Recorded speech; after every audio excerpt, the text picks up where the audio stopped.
Now, the rest of the story. Away from the headlines and the television cameras, down in the shadowy realms where U.S. foreign policy shakes hands with the devil, there will forever be a fascination with the case that we're about to discuss about a handful of Americans living overseas, acting independently perhaps and for their own reasons, or perhaps the United States government did itself carefully, quietly engineer the overthrow of a friendly monarchy. The kingdom's queen surely suspected the latter. The queen was an able administrator. Although having ascended her throne only a year previous, her hold on the government was less firm than it might have been. Thus, on the evening of January 16, did her people peer out from behind cracked doors in disbelief to witness the invasion of American troops.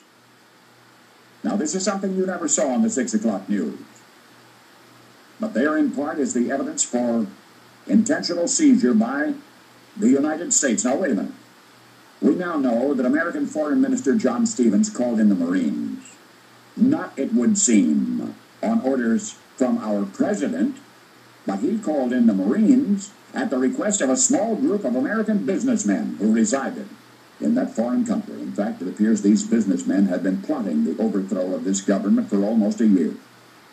The Queen, they said, had been uncooperative, too independent, they said, of American concern.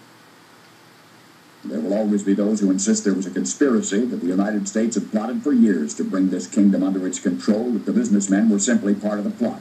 But in either case, the invading American troops, regardless of whose orders brought them in from the USS Boston that day, were now quartered at Arion Hall in the nation's capital, only a short distance from the Royal Palace. Directly across the street from Arion Hall was the government building, which in hours would be seized and occupied by the American businessmen. And from there they would demand the Queen's abdication. They would declare martial law. American Foreign Minister Stevens would respond by giving diplomatic recognition to the kingdom's new government. And before any of the Queen's subjects could fully grasp the significance of what was happening, it would have happened. One moment their country's flag was flying over the government building, and the next moment the Stars and Stripes. The President of the United States, while refusing officially to declare the kingdom an American possession, nonetheless also refused to assist the Queen in restoring her monarchy. And within 5 years, her original native-born subjects were a minority in their own country. What you've just witnessed is the death of a nation, January 1893, away from the headlines and the TV cameras, down in the shadowy realms where U.S. foreign policy shakes hands with the devil. There was a military overthrow, and its swaying fronds and soft music have somehow perfumed the unhappy past.